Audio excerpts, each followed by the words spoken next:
बघतोय की महिला मुलींच्या अत्याचारांच्या घटनांमध्ये वाढ झाल्याचं पाहायला मिळतंय. कसं रोखता येईल असं वाटतंय तुम्हाला या सगळ्या घटना जर रोखायची झाल्या?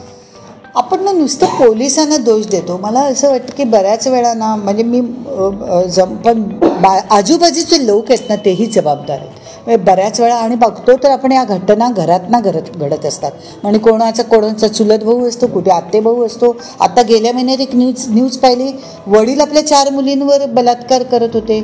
आत्ता न्यूज डोळ्याने पाहिली. मला असं वाटलं 4 मुलींनी आपल्या बापाचा खून करायला पाहिजे होता खरं तर. म्हणजे असं एवढं चिडायला होतं खरं तर. म्हणजे अगदी आपल्या इथे कडक शिक्षा व्हायला पाहिजेत. जशा सौदीला होतात किंवा अशा होतात की अशा कडक शिक्षा व्हायला पाहिजे की कायद्याची भीती वाटायला पाहिजे. आणि जेव्हा आजूबाजूचे लोक असतात तेव्हा बऱ्याच वेळा इव्हन महिला पण बघताना अरे आपला काय त्याच्याशी संबंध आहे होताना कोणी मध्ये पडत नाही. आता 2-3 केसेसना पाहिलं बातम्यांमध्ये की पुण्याची 2 मुलं धावत आली आणि त्यांनी थांबवलं. कौतुक वाटलं त्या मुलांचं. तर असं वाटतं की अशाच वेळी जमाव आला तर त्यांची हिंमत नाही होणार असं होतं बऱ्याच वेळा. आता तुम्ही एक एकदम आक्रमक स्टेटमेंट केलं की बापाचं खून करायला पाहिजे. हो, रोहिणी खडसेंनी पण एक वक्तव्य केलेलं की खून महिलांना माफ करायला पाहिजे. या मताशी तुम्ही किती सहमत? नाही मी त्या बाबतीत नाही म्हणत. पण जो बाप एवढा असा असू शकतो नालायक असा माणूस जो आपल्या मुलींवर बलात्कार करतोय त्या बापाला सोडायचं का?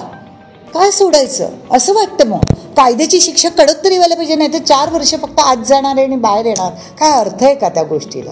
पुन्हा त्याचं तेच सुरू. तू 4ही मुलींचा वापर करतो असा बाप असेल तर काय म्हणायचं त्याला? हे दगडाचं काळीज येते. नवीन घडामोडी पाहण्यासाठी आजच आम्ही मुंबईकर 24 तासला लाईक करा, सबस्क्राईब करा आणि अपडेट राहा.